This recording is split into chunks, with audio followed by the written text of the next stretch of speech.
Hey guys, it's Adam Harrison from Birdwood Guitars, and I'm here with you for the Cigar Box Guitar Builder. What have I got in front of me at the moment? I am about to get back to doing markets, starting off with a little market up here in the Blue Mountains once a month, and I've decided that I need some budget level instruments to sell at the market. So I just wanted to give you a very quick overview of the guitar that I'm currently building at the moment. Over the last few years, I have managed to save up and find bits of old guitars that have been disused, things like machine heads, things like all sorts of things. And I'm incorporating some more simplified build techniques into this particular type of instrument. I'm looking at a simple neck through construction. There is no lowered neck angle on this at all because it will be a fretless guitar. Going to have a bolt in here. I may end up going, because I've cut that quite squarely, I may end up putting in a timber fret. Not fret, timber nut. But I might use a bolt. I'm not a huge fan of bolts, but it might be something that I want to do to keep the labour down. There's very little difference in a way with one of these less expensive guitars and a more expensive guitar, except I'm minimising the amount of labour that I'm doing. No fretboard or fingerboard on this. It is just simply the neck running straight through. The lid of the cigar box, which is one of these heavy cardboard La Paz cigar boxes, will fit over the top. There's a recess just cut out here to create a little bit of box vibration. It will have a piezo pickup. Just here you can see on the back of this box we've got a hole cut out for the output jack. I've decided to use the side of the box because it's quite thick as opposed to the top of the box, which is quite thin. So that's just a little by and by. So looking at these boxes, I'm still, as you can see, they're still squared out with reinforcement box reinforcing. That's also so that I can put two screws in here to close the lid. I've also got two screw holes here to and the neck will be glued onto these two blocks as well. Overall, through and through, it's going to be a very strong little guitar, which will be rather resonant. We're going to have some rivets in the back here, on the top and the bottom, so that these strings don't pull through the timber. And I've put fret markings in, which you could actually see from the side when you're playing, for obviously the 3rd, 5th, 7th, 9th, 12th, 15th, 17th and 19th fret. These strings, machine heads, will simply pass straight through. There are no collars or grommets for bushings, for the machine head. So they've been cut to 6.5 mil, and they will basically just sit in here and they'll come across, and I will have some screws here so that they to create some string tension over the nut. So that's just a little idea of a cigar box guitar that I am building for markets. It's something that if you're doing markets, it might be something that you decide you'd like to do too.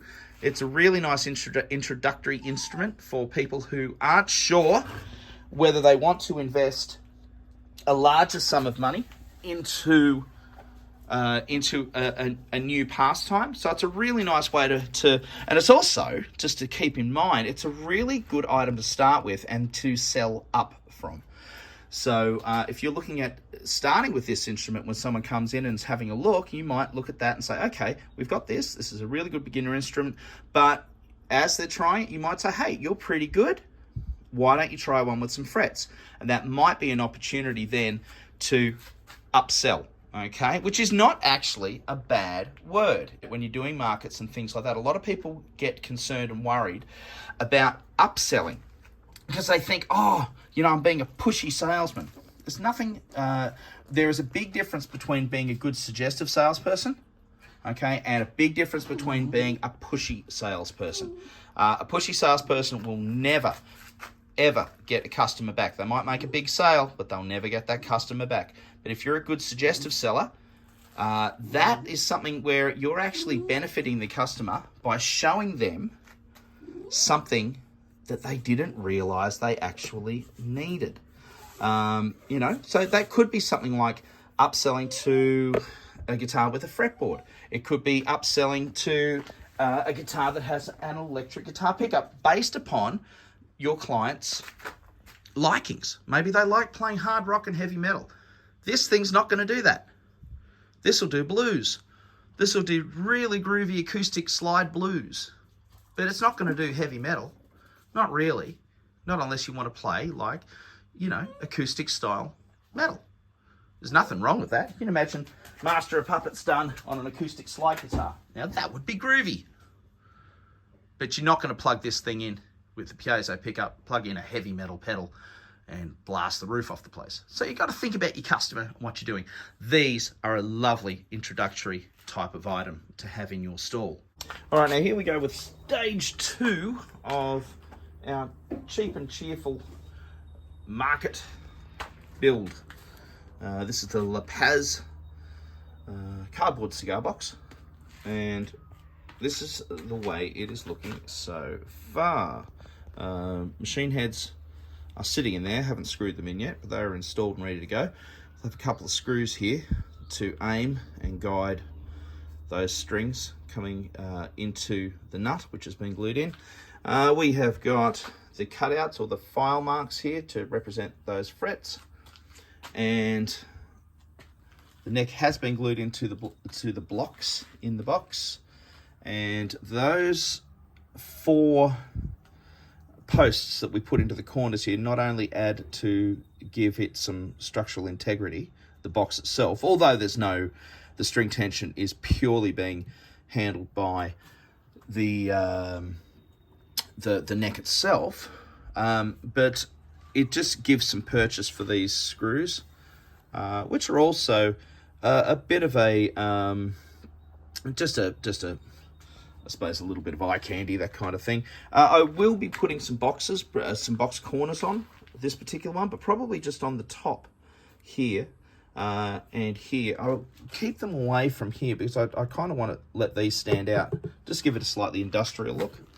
On the back, the strings are being held in place using rivets. Yes.